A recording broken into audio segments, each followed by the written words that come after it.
We have some breaking news out of Washington. U.S. President Joe Biden just spoke last hour announcing a new Israeli ceasefire proposal. Now, after intensive diplomacy carried out by my team, my many conversations with leaders of Israel, Qatar, and Egypt, and other Middle Eastern countries, Israel has offered a comprehensive new proposal. It's a roadmap to an enduring ceasefire and the release of all hostages. For more on this, let's bring in journalist Nick Harper in Washington.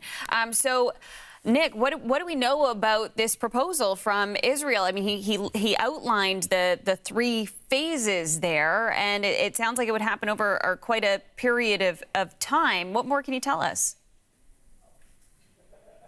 That's right, Jacqueline. This could be a very long-term plan, but President Biden, who wrapped up speaking just a few moments ago, suggested that this would really be a roadmap, a future, not just for Gaza, but security also for Israel. He said that this would create a durable end to the war, and he laid out three phases. The first phase would take place over 6 weeks. During that time, there would be a complete end to hostilities. He called it a full and complete ceasefire.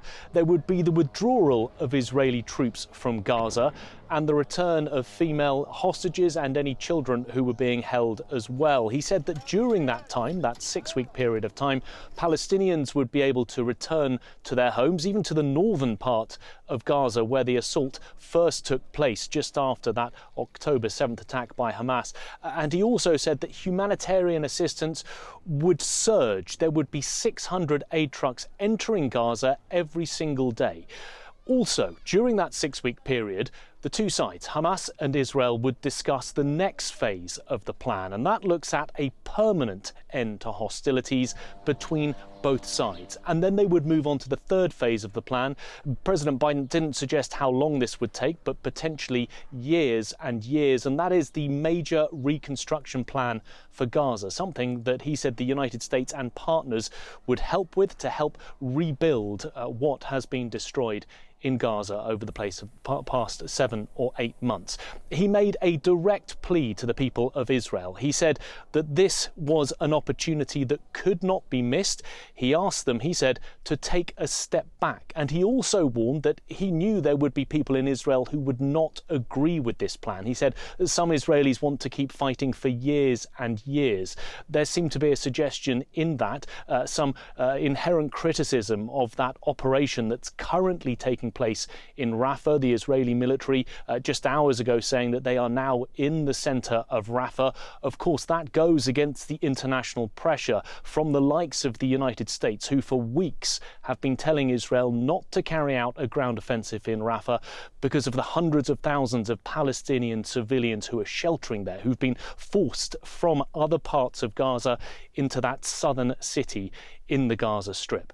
So President Biden very much suggesting that this could be a major change for security in the Middle East. He said that this plan has been transmitted by the Israelis to Hamas, and it's now in the court of Hamas to decide whether or not they want to take up this proposal and change the status quo that we currently have there between Hamas and Israel. And that part, I mean, is really key, right, Nick? Because I remember just earlier this month when Hamas agreed to a ceasefire deal, but Israel didn't agree to that version of the deal. So, you know, just because one side comes to the table and says, this is what we're willing to do, doesn't mean that the other side is going to agree.